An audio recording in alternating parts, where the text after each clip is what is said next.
In the scorching desert heat of March 624 CE, 313 men stood facing an army more than 3 times their size. They had no armor to speak of, barely any weapons, and most of them had never seen real combat before. Their leader, a former merchant with no military training, was about to make a decision that would echo through 14 centuries of history. This wasn't just any battle, this was Badr. And what happened on that blood-soaked field would determine whether a new faith would survive or be crushed into the sand forever. You see, when we talk about pivotal moments in human history, we often think of massive armies, legendary generals, and grand strategic masterstrokes. But sometimes, the most important battles aren't won by the side with the most soldiers or the best equipment. Sometimes, history turns on something else entirely, something that defies logic, that challenges everything we think we know about warfare and conflict. The Battle of Badr was one of those moments. And by the time we're done here today, you're going to understand why this single day changed the course of not just Islamic history, but world history itself. Now, before we dive into the battle itself, we need to understand what was at stake. Imagine being part of a community that's been persecuted, tortured, and driven from your homes simply because of what you believe. For 13 years, the early Muslims in Mecca had endured exactly that. They were beaten in the streets, their businesses boycotted, their families torn apart. Some were literally tortured to death. The ruling tribe of Mecca, the Quraysh, saw this new religion as a direct threat to their power, their economy, and their entire way of life. And they were determined to stamp it out. Muhammad and his followers had fled to Medina, a city about 250 miles north of Mecca, in what we now call the Hijra, or migration. But even in Medina, they weren't safe. The Quraysh wanted them destroyed, and everyone knew it was only a matter of time before there would be a confrontation. The Muslims were refugees, immigrants in a new land, trying to build a community while constantly looking over their shoulders, waiting for the attack they knew was coming. Now here's where it gets interesting. The Quraysh weren't just any tribe. They were the most powerful, the wealthiest, the most militarily experienced force in all of Arabia. They controlled Mecca, which meant they controlled the Kaaba, the central sanctuary that drew pilgrims and trade from across the entire region. Mecca was essentially the economic powerhouse of the Arabian Peninsula, and the Quraysh were its masters. They had professional warriors, they had wealth beyond measure, and they had alliances with tribes throughout the region. The early Muslims, by contrast, were mostly former merchants, farmers, and craftsmen. They were the underdogs in every possible way. In early March of 624, Muhammad received intelligence that a massive Quraysh trade caravan was returning from Syria, led by Abu Sufyan, one of the most cunning leaders the Quraysh had. This caravan was enormous, packed with goods worth more than 50,000 gold dinars. That's an absolutely staggering amount of wealth. To put it in perspective, that was roughly equivalent to the entire annual income of Medina. For the struggling Muslim community, intercepting this caravan could mean survival. It could mean having the resources to defend themselves, to feed their families, to finally have some breathing room. But it was about more than just money. The Quraysh had seized all the property the Muslims had left behind in Mecca when they fled. They'd taken their homes, their businesses, everything. This caravan represented an opportunity for justice, for recompense, for finally striking back at the people who had made their lives a living hell for over a decade. Muhammad decided to intercept it. He gathered his men, but here's the thing, he didn't gather an army. He couldn't. He didn't have an army to gather. What he had were 313 men, most of them volunteers, many of them still relatively new to Islam. They had 2 horses. They had 70 camels that they had to take turns riding. For weapons, they had maybe a couple dozen swords, some spears, and whatever else they could scrounge up. This was not a military expedition in any traditional sense. This was basically a raiding party hoping to intercept a caravan and... maybe, just maybe, avoid a fight altogether. But Abu Sufyan was no fool. He got word that Muhammad's men were coming, and he immediately sent a messenger racing back to Mecca with an urgent plea for help. And Mecca responded. Oh, did they respond? The Quraysh assembled an army of over 1,000 men. These weren't merchants or farmers. These were experienced warriors, many of them veterans of countless tribal conflicts. They had 100 horses, 600 suits of armor, and a massive train of camels. They brought musicians and singers to celebrate what they assumed would be an easy victory. They brought wine and supplies for a feast. Some of their leaders even brought their wives. So confident were they that this would be a quick, decisive slaughter that would end the Muslim problem once and for all. Think about that for a second. They were so certain of victory that they turned it into a social event. This wasn't just going to be a battle. This was going to be a spectacle, a demonstration of power, a message to all of Arabia that nobody challenged the Quraysh and lived to tell about it. The psychological warfare had already begun before a single blow was struck.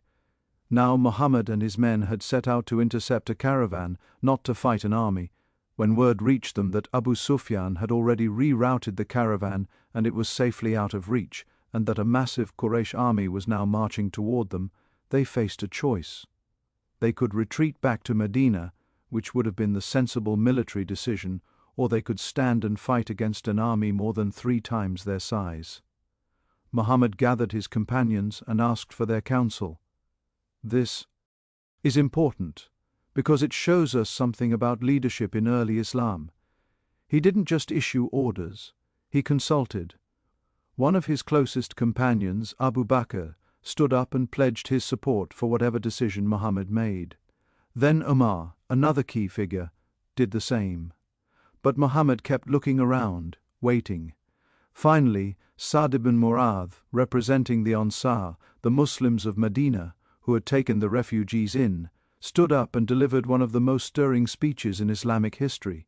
He essentially said, "We're with you, we'll fight with you, even if you lead us into the sea itself, even if only 2 of us remain standing, we will not abandon you." That was it. The decision was made. They would stand and fight. Against all logic, against all military wisdom, 313 men would face over 1,000, and they would make their stand at a place called Badr, near a series of wells that would give the battle its name. Muhammad immediately began making preparations. Now remember, he had no formal military training, but what he did have was strategic intelligence and an understanding of terrain that proved absolutely crucial. The wells at Badr were the key to everything. In the desert, water is life. Control the water and you control the battlefield. Muhammad ordered his men to camp right next to the main wells and to block or poison the others. The Quraysh army would have to fight in the hot desert sun with limited access to water. It was a brilliant tactical move that showed that sometimes local knowledge and strategic thinking can overcome raw military power. The night before the battle, Muhammad walked through the camp, marking out positions for his men, organizing them in a way that would maximize their defensive capabilities. He had them build a simple shelter at the rear, where he would observe the battle and pray. Some accounts say that he spent much of that night in deep prayer, prostrating himself before God, begging for help, for guidance, for victory. He knew what the next day would bring. He knew that by every rational calculation, his men were about to be slaughtered. When dawn broke on the 17th of Ramadan, the 2 armies faced each other across the sand. The Quraysh were resplendent in their armor, their banners flying, their warriors confident and eager. The Muslims were a ragged band by comparison, many of them wearing simple cloth wraps, sharing weapons, some of them visibly nervous because they'd never held a sword before that week. The contrast couldn't have been more stark. In those days, battles in Arabia often began with single combat, with champions from each side fighting duels while the armies watched. The Quraysh sent forward 3 of their best warriors, and Muhammad sent forward 3 of his own. These initial duels set the tone for everything that followed. Against all odds, the Muslim fighters won all 3 contests. The Quraysh champions, experienced warriors with years of combat under their belts, fell to men who just months earlier had been merchants and farmers. The psychological impact was immediate. Doubt crept into the minds of the Quraysh warriors. These Muslims, these refugees they'd come to crush, had just defeated their best men in single combat. Meanwhile, on the Muslim side, morale soared. Maybe, just maybe, they had a chance. Then the real fighting began. The Quraysh army charged forward, a terrifying wall of armed men, their war cries echoing across the desert, the thunder of hooves and feet shaking the ground. By every military calculation, that charge should have broken the Muslim lines in minutes. The Muslims should have scattered, should have been cut down as they fled. But something happened that day that nobody expected. The Muslim line held.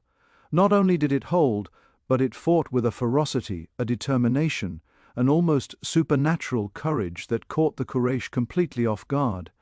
These men fought like they had nothing to lose, because in many ways they didn't. They fought like they were defending not just their lives but their families, their faith, their entire reason for existing. They fought with a belief that God Himself was on their side, that they were engaged in something far greater than just a tribal skirmish. Historical accounts from both Muslim and non-Muslim sources describe what happened next in terms that border on the miraculous. The Quraysh army, despite its overwhelming numerical and material superiority, began to falter. Their formations broke. Their warriors, veterans of countless battles, found themselves confused, disoriented, unable to press their advantage. Some accounts speak of a violent sandstorm that rose up and blew directly into the faces of the Quraysh fighters, blinding them at crucial moments. Others describe the Muslims fighting with such speed and precision that it seemed like there were far more than 300 of them on the field. Muhammad himself, from his position at the rear, took a handful of dust and pebbles and threw it toward the Quraysh army, saying, "May these facts be disfigured." It's a small gesture, but it became legendary, seen as a moment when divine intervention turned the tide. Whether you believe in the supernatural elements or not, what's undeniable is that something shifted on that battlefield, something that can't be fully explained by conventional military analysis. The fighting was brutal and chaotic. Men fought hand-to-hand in the desert heat, blood mixing with sand, the air filled with screams and the clash of metal. The Muslims, despite being outnumbered, seemed to be everywhere at once, striking with precision, working together with a coordination that seemed impossible for such an inexperienced force. Key Quraysh leaders began to fall. These weren't just any warriors, these were the chiefs, the nobles, the very men who had led the persecution of the Muslims back in Mecca. Abu Jahl, one of Muhammad's most vicious enemies, a man who had personally tortured Muslims and mocked the Prophet for years, found himself isolated in the chaos. Two young Muslim fighters, barely more than teenagers, set upon him. Despite his experience and his armor, they struck him down.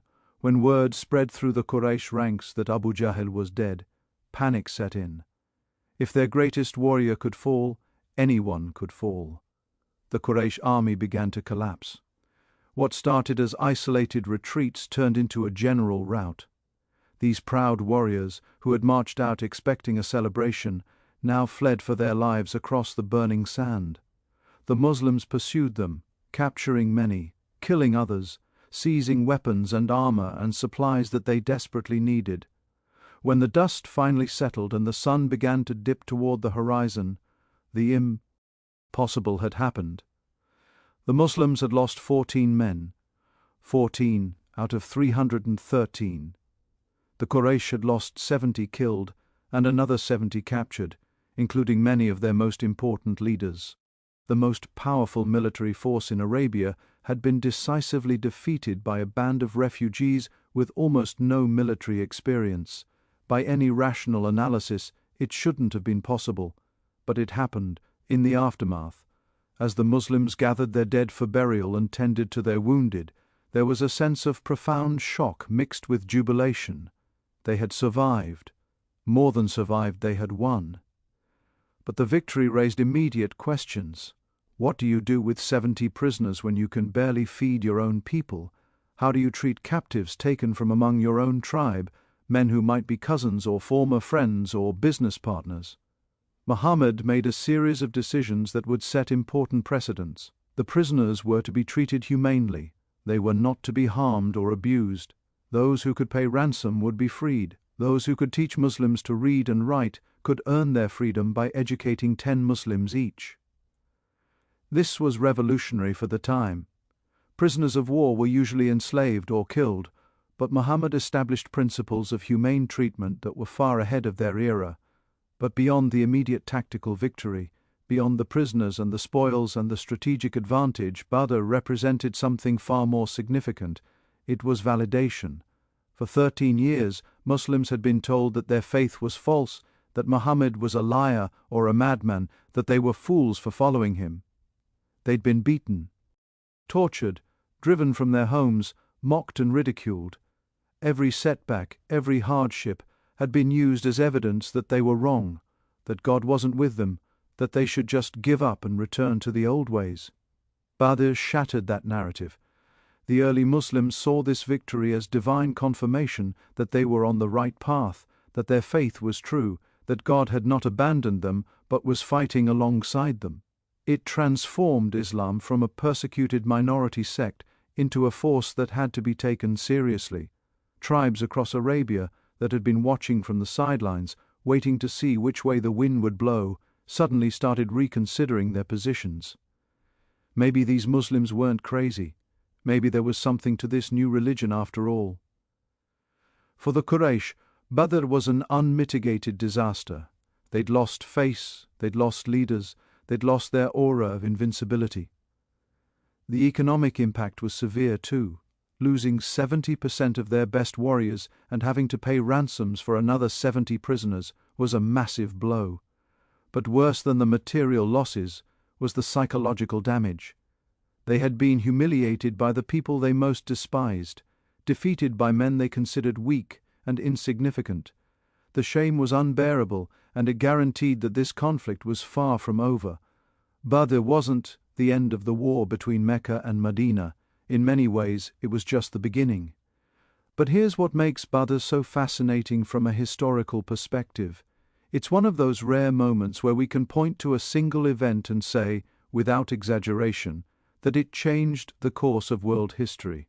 If the Muslims had lost at Badr, Islam would likely have been wiped out. The community would have been destroyed, Muhammad himself might have been killed, and the religion would have become a footnote, another failed prophetic movement in 7th century Arabia that nobody remembers today. Instead, Islam survived. It survived because 313 men refused to run, refused to give up, refused to accept that the odds against them were too great, and their victory set in motion a chain of events that would transform the world. Within a decade, Muhammad would return to Mecca in triumph. Within a century, Islamic civilization would stretch from Spain to India, creating one of the most significant cultural, scientific, and religious movements in human history. Think about that for a second.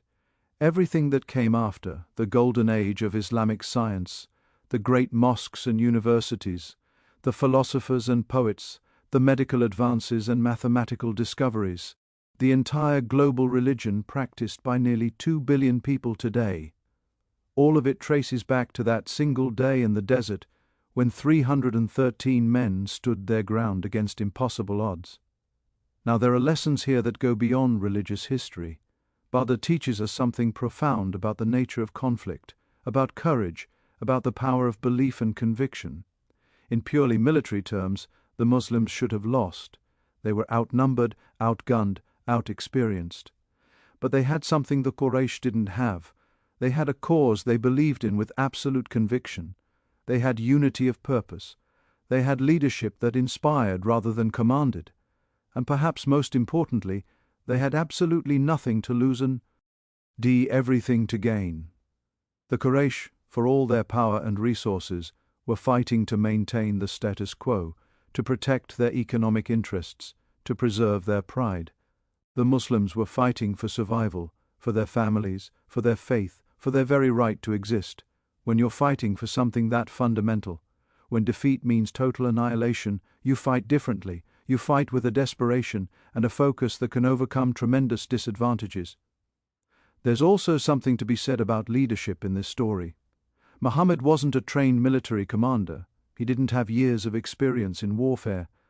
But he had vision, he had the ability to inspire, and he had the wisdom to listen to counsel and make strategic decisions based on terrain and psychology, rather than just throwing bodies at the problem. His decision to control the wells, to consult with his companions, to treat prisoners humanely, these weren't just moral choices, they were smart strategic moves that paid dividends far beyond the immediate battle. And then there's the element of morale and belief.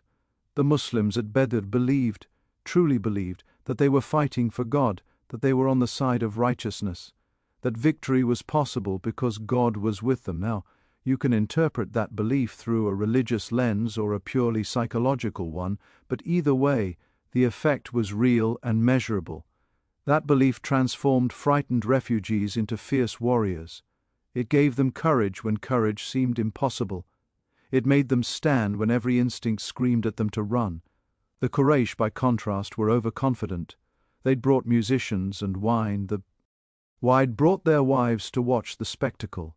They'd assumed victory was guaranteed, and that complacency cost them dearly. When the battle didn't go according to their expectations, when their champions fell in the opening duels, when the Muslims held the line instead of breaking, doubt crept in. And doubt is poison on a battlefield. Once it starts, it spreads, and it can turn a sure victory into a devastating defeat. In the years that followed Badr, there would be other battles.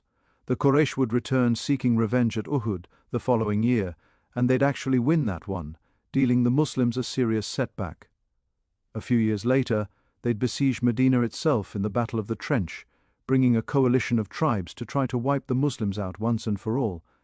The conflict would continue for years, with victories and defeats on both sides.